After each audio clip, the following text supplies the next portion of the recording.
Une phrase, une seule phrase aurait pu détruire sa vie. Une phrase bien pliée dans une enveloppe aurait pu détruire sa vie entière. C'est l'histoire d'un petit garçon qui était élève. Il était en classe, mais il était considéré comme étant très têtu. On disait qu'il n'était pas fait pour faire des études et tout le monde se moquait de lui. Ses amis, les professeurs, les encadreurs, tout le monde pensait qu'il n'était pas du tout fait pour faire des études, tellement qu'il était têtu. Et finalement, il fut renvoyé de l'école. Avant d'être renvoyé, on lui a remis une lettre qu'il devait donner à sa mère. Ce sont ses encadreurs qui ont donné cette lettre pour qu'il donne à sa mère. On lui dit, rentre à la maison, ne reviens plus, mais donne cette lettre à ta mère. Ne l'ouvre pas, donne juste à ta mère. Le petit, il rentre à la maison, il est inquiet, il voit sa mère, il dit, maman, j'ai été renvoyé de l'école. Il était un petit peu triste. Il dit, par contre, on m'a donné une lettre que je devais te remettre. Sa mère récupère la lettre, elle s'assoit avec son fils, elle ouvre la lettre, elle commence à lire. Pendant qu'elle lisait, les larmes commencent à couler.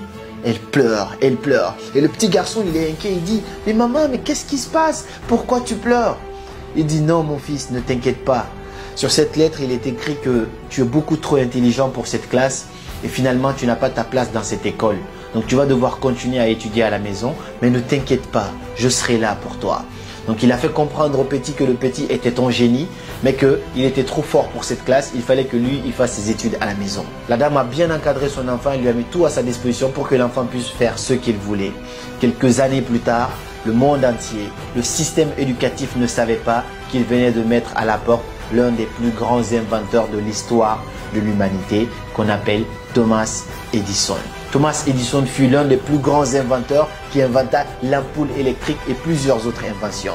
Quelques années plus tard, la mère de Thomas Edison décéda. Et quand sa mère décéda, il retourna chez lui et regarda un petit peu beaucoup de papiers qu'il essayait de ranger et il tomba sur cette lettre qu'on lui avait écrite lorsqu'il avait 9 ans.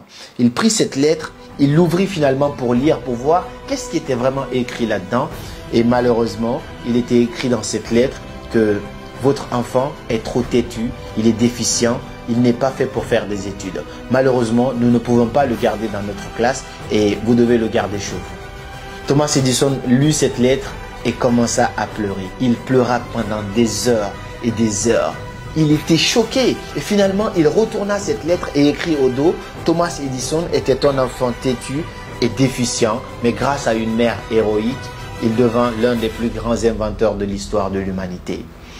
Cette histoire me fait chavirer à l'intérieur de moi parce que on se rend compte qu'une seule phrase aurait pu détruire sa vie. C'est-à-dire que si sa mère lui avait dit ce qui était écrit dans cette lettre, l'enfant n'aurait jamais cru qu'il était un génie. Jamais il aurait imaginé qu'il était un génie. Mais juste en modifiant cette lettre, en ne disant pas cette négativité à ce petit enfant qui est censé grandir, l'enfant s'est permis libre d'imagination et a vraiment pu montrer son génie. Cette histoire me rappelle l'histoire d'un ami à moi, d'un camarade de classe qui s'appelait Tanou, je dis même son nom, qui était considéré comme étant têtu de tout le monde. Mais lui aussi, grâce à des parents formidables qui l'ont fait comprendre que voilà, peut-être que c'était pas fait pour lui les études. Aujourd'hui, il est un grand commerçant et homme d'affaires. Le problème dans toutes ces deux histoires, c'est le système éducatif. Je n'ai absolument rien contre les études, mais moi je fais des études, je suis encore en master. Mais le problème avec le système éducatif, c'est qu'on essaye de juger tout le monde dans un même bateau, en oubliant qu'on n'est pas tous pareils et qu'on n'est pas forcément censé être bon dans la même chose. J'aime bien rejoindre l'idée de Albert Einstein qui dit que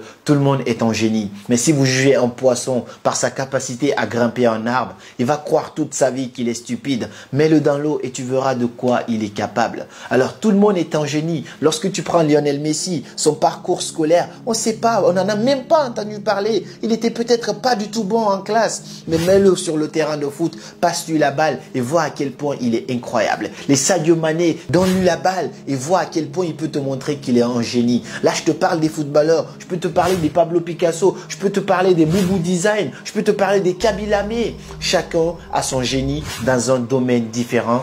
Et si le système arrêtait tout simplement de mettre tout le monde dans un même bateau, on nous donne tous les mêmes baccalauréats, on nous évalue de la même façon et on nous juge exactement pareil, alors qu'on n'a pas forcément les mêmes facultés. Il y en a qui sont bons en classe. Moi, je faisais partie de ceux qui étaient tout le temps parmi les premiers. Mais est-ce que les premiers de la classe sont forcément les premiers dans la vie. C'est pas forcément le cas. J'ai vu des premiers qui travaillaient en tant qu'hommes de ménage alors qu'ils ont terminé avec des grands diplômes. J'ai vu aussi des derniers avec des grandes entreprises. J'ai vu des totos, des paresseux, des têtus en classe qui sont aujourd'hui des grands hommes d'affaires, qui sont aujourd'hui en train de gouverner, de diriger d'autres personnes qui étaient premiers de leur classe. J'ai pas dit que si tu es premier, tu vas finir mal. Pas du tout. Je ne suis pas en train de te dire ça. Mais ça ne veut pas forcément dire que être premier en classe, c'est ce qui va déterminer ce que tu vas devenir dans l'avenir.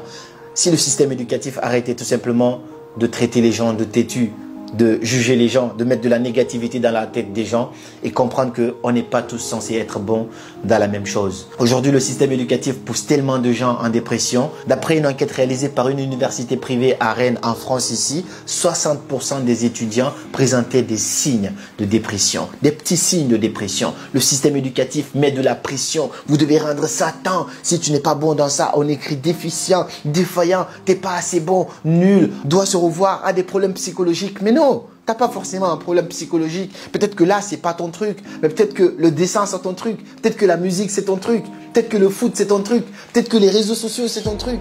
On n'est pas tous censés être bons dans la même chose. Et si on commençait à un petit peu avoir cette ouverture d'esprit et comprendre que dire des choses négatives à une personne aujourd'hui pourrait détruire sa vie tout entière. Donc que ce soit à l'école ou même dans la vie courante, évitez de dire des choses qui vont peut-être marquer les esprits des gens. Pour finir cette vidéo, j'ai juste une question pour toi. Est-ce que tu penses que si la mère de Thomas Edison lui avait dit exactement ce qui était écrit dans cette lettre, est-ce que le monde entier aurait connu ce grand inventeur de l'ampoule électrique? Ça, c'est une question à laquelle j'ai beaucoup songé et j'ai hâte de te lire dans les commentaires. Suivez vos rêves, ils connaissent le chemin.